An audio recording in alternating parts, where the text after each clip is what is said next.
अस्सलाम वालेकुम स्टूडेंट्स, कैसे हैं आप सब। उम्मीद करती हूँ आप सब बिल्कुल ठीक ठाक होंगे। आज हम करेंगे थ्योरम। ग्रुप थ्योरी का थ्योरम है ये। The identity element in a group G is unique. कि जो ग्रुप में हमारे पास आइडेंटिटी एलिमेंट होता है वो सिर्फ और सिर्फ एक होता है।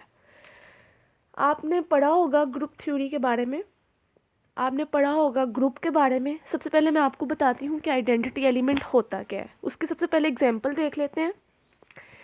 मैंने लेट कर लिया कि ये मेरे पास एक ग्रुप है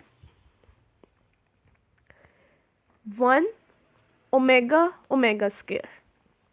ओमेगा के बारे में आपने पढ़ा होगा। तो अब मैं इस पे ऑपरेशन लगाऊंगी मल्टीप्लिकेशन का।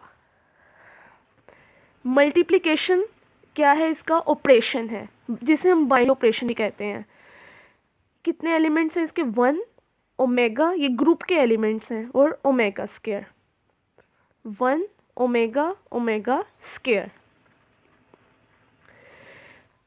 अंडर मल्टीप्लिकेशन कर रहे हैं हम, तो 1 यहाँ पे क्या है, 1 एज अ आइडेंटिटी एलिमेंट है। मैंने आपको बताया था कि मल्टीप्लिकेटिव आइडेंटिटी होती है ई यानी कि 1, और एडिटिव आइडेंटिटी होती है 0। ये मैंने आपको रियल नंबर की प्रॉपर्टीज़ पढ़ाई थी, तो मैंने आपको तब बताया था, आपसे कहा था कि इस बात को माइंड में रखिएगा। जब 1 को 1 से मल्टीप्लाई करेंगे तो 1 आ जाएगा, ओमेगा को 1 से मल्टीप्लाई किया ओमेगा, और 1 को ओमेगा स्क्वायर से मल्टीप्लाई किया तो ओमेगा स्क्वायर। याद रखिएगा 1 एज अ आइडेंटिटी होता है, यानी हम इसको ई भी कह सकते हैं। 1 हमारे पास होता है ई। तो ओमेगा को 1 से मल्टीप्लाई किया ओमेगा और ओमेगा स्क्वायर, यही एलिमेंट्स आ जाएंगे। जब ओमेगा को ओमेगा से मल्टीप्लाई करेंगे तो ओमेगा स्क्वायर, ओमेगा को ओमेगा स्क्वायर से मल्टीप्लाई किया तो ये आ जाएगा ओमेगा क्यूब, जो कि 1 के बराबर होता है। ओमेगा क्यूब हमारे पास 1 के बराबर होता है। ओमेगा स्क्वायर को ओमेगा से मल्टीप्लाई किया तो ओमेगा क्यूब आ जाएगा, वो भी 1 होता है। ओमेगा स्क्वायर को ओमेगा स्क्वायर से मल्टीप्लाई किया तो ओमेगा 4 आ जाएगा। ओमेगा 4 को हम किस तरह लिख सकते हैं, क्या ओमेगा क्यूब डॉट ओमेगा लिख सकते हैं। अगेन पावर्स को ऐड करेंगे तो पावर्स ऐड होके क्या हो जाएंगी, 4 हो जाएंगी। और ओमेगा क्यूब क्या होता है, 1 डॉट ओमेगा, तो ओमेगा हमारे पास आंसर आ गया, ये ओमेगा। अब आप देख सकते हैं कि कोई भी एलिमेंट रिपीट नहीं हो रहा। ये तो हमने मल्टीप्लिकेशन के लिए है ना, इनको नहीं देखेंगे आप सिर्फ इन 3 कॉलम्स को देखेंगे। 1 एक दफ़ा आया, ठीक है, फिर 1 एक दफ़ा आया सेकेंड रो में, थर्ड रो में भी 1 एक दफ़ा आया। यानी कि यहाँ से प्रूव होता है कि हर आइडेंटिटी एलिमेंट हर ग्रुप का यूनिक होता है, यानी कि एक ही होता है। यही अब हमने प्रूव करना है। अब चलते हैं इसके थ्योरम की तरफ। अगर आपने अभी तक मेरे चैनल को सब्सक्राइब नहीं किया तो सबसे पहले सब्सक्राइब कीजिए, एंड देन वीडियो की तरफ मूव करते हैं। अच्छा, क्या थ्योरम था कि आइडेंटिटी एलिमेंट हर ग्रुप में यूनिक होता है। इसके लिए हम लेट करेंगे। लेट मैंने आपको पहले भी बताया था कि जब भी हम थ्योरम करते हैं, अगर हम थोड़ी बहुत इंग्लिश लिख देते हैं तो वो काफ़ी इम्प्रेसिव होती है। लेट जी बी आ ग्रुप, कि जी मेरे पास कोई ग्रुप है, एंड लेट कर लेते हैं, and let a be a element, a इसका एलिमेंट है। Let a be an element of a group G, कि एक ग्रुप लिया, ग्रुप में से हमने एक एलिमेंट लिया जिसको हमने ए कह दिया है। ये कोई भी हो सकता है नंबर, ठीक है। अब मैंने क्या किया जी, लेट कर लिया e be an identity element, e be an identity element, कि ई जो है मेरे पास आइडेंटिटी एलिमेंट है, ठीक है। अब हमने प्रूफ क्या करना है कि अब मैंने 2 नंबर्स को इक्वल प्रूव करवाना है। अगर दोनों के आइडेंटिटी एलिमेंट इक्वल हो जाएंगे तो हम कह देंगे जी कि हमारे पास जो आइडेंटिटी एलिमेंट होते हैं वो यूनिक ही होते हैं, एक जैसे ही होते हैं, एक ही एलिमेंट होता है। तो उसके लिए हम क्या करेंगे, एक और आइडेंटिटी एलिमेंट लेट कर लेंगे। कहता है इफ़ पॉसिबल, अगर मुमकिन हो तो लेट कर लेते हैं। जैसा कि हम जानते हैं कि आइडेंटिटी एलिमेंट सिर्फ एक ही होता है, मैंने आपको पहले भी बताया था, हमने जब प्रूव करवाना होता है तो हमें ऐसी चीज़ें भी करनी पड़ती हैं जो कि गलत होती हैं। Let e dash be an other element यानी identity element of a group G. ठीक है, अब हमने क्या करना है कि ई जो है हमारे पास आइडेंटिटी एलिमेंट है किसका, ग्रुप का है, और ग्रुप में से मैंने एक एलिमेंट लिया था A. Hence since E is an identity element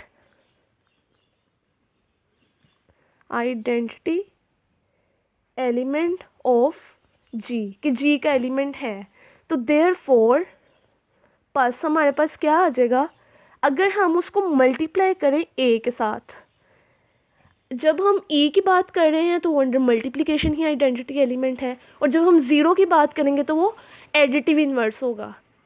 तो इज़ इक्वल टू, अगर मैं इसको लेफ़्ट से मल्टीप्लाई करूँ या राइट से ई को, तो मेरे पास आंसर ए ही आएगा। 1 से हम जिस भी चीज़ को मल्टीप्लाई करते हैं सेम वही एलिमेंट आ जाता है, नंबर आ जाता है। तो मैंने इसको नेम दे लिया इक्वेशन नंबर 1 का। ठीक है, अब सेम यही लाइन लिखेंगे सिंस ई डैश के लिए। ई डैश भी हमारे पास एक आइडेंटिटी एलिमेंट ही है, लेकिन उसको नेम थोड़ा सा डिफरेंट दिया है ई से डिफरेंट करने के लिए। Since E dash is an identity element, कि ई डैश अब हमारे पास आइडेंटिटी एलिमेंट है किसका, ग्रुप जी का। तो ये इसके लिए भी सेम यही लिखेंगे, देयरफॉर अब हम ई डैश को लेफ़्ट से मल्टीप्लाई करें ए के साथ या राइट से, आंसर सेम वही आएगा, क्योंकि ई डैश भी तो आइडेंटिटी एलिमेंट ही है, यानी कि 1 के इक्वल है। तो इसको मैंने नेम दे लिया इक्वेशन नंबर 2 का। अब हम क्या करेंगे, फ्रॉम 1 एंड 2, पहली और दूसरी इक्वेशन से क्या हम ये नहीं कह सकते कि ये दोनों एलिमेंट्स आपस में इक्वल हैं। अब आपकी मर्ज़ी है, आप यहाँ से लेफ़्ट वाला भी ले सकते हैं, राइट वाला भी ले सकते हैं। इसमें ग्रुप थ्योरी में ये चीज़ें बहुत नोट करने वाली हैं, जबकि हम जानते हैं कि ए डॉट ई को हम सिंपल ए ई लिखते हैं, हमें पता है दोनों नंबर्स मल्टीप्लाई हो रहे हैं। लेकिन जो हम ग्रुप थ्योरी में करते हैं इसमें एक एक चीज़ नोट होती है। तो अब हम, आपकी मर्ज़ी है ये वाला ले लें या ये वाला ले लें, मैं ले रही हूँ राइट वाला, सॉरी लेफ़्ट वाला।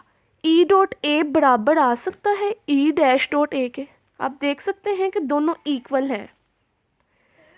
तो अब आपने क्या करना है, इसको नेम दे दें इक्वेशन नंबर 3 का। अब आप एक एलिमेंट ले लिया, अब आप लेट कर लें A inverse be an inverse of A, कि जो ए इन्वर्स है ए का इन्वर्स है इन जी। जब एक एलिमेंट ग्रुप में से बिलोंग करता है तो उसका इन्वर्स भी ग्रुप में से बिलोंग करता है। ये बहुत याद रखने वाली चीज़ें हैं, आप याद रखिएगा। देन आपने क्या करना है,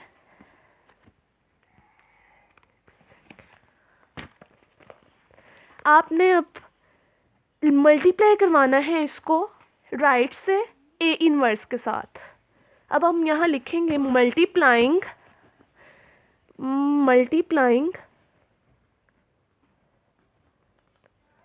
equation 3 by a inverse from right से मल्टीप्लाई करवाना आपने।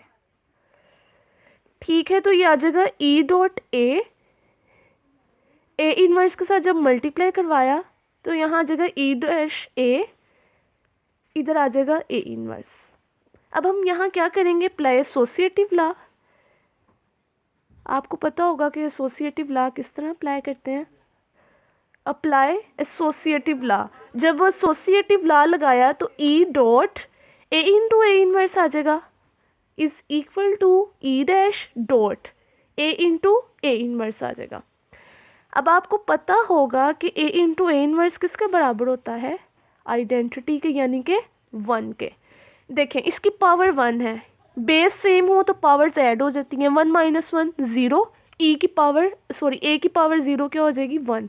किसी भी एलिमेंट की पावर ज़ीरो हो तो वो 1 के इक्वल आती है। अब हम इसको लिख सकते हैं e dot a is equal to E dash dot e dash. E dash मैंने इसको इसलिए लिखा है, याद रखिएगा ई और ई डैश दोनों इक्वल एलिमेंट्स हैं, बस हमने थोड़ा नेमिंग डिफरेंट की है। तो जब हमने ई को आइडेंटिटी से मल्टीप्लाई किया तो आइडेंटिटी ही आएगी, और जब ई डैश को ई डैश से मल्टीप्लाई किया तो ई डैश। देखें, अब मैंने दोनों एलिमेंट्स को इक्वल प्रूव करवा दिया है। नीचे हम लिख नहीं सकते, थस द आइडेंटिटी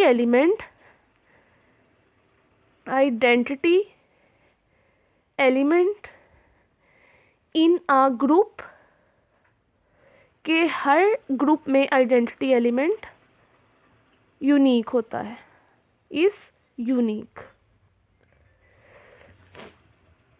मज़ीद ऐसी इम्प्रेसिव वीडियोस और थ्योरम्स के लिए मेरे चैनल को सब्सक्राइब करें।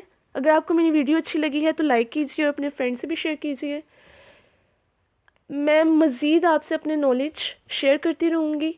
आप भी मेरी वीडियो को ज़्यादा से ज़्यादा शेयर कीजिएगा। अल्लाह हाफिज़।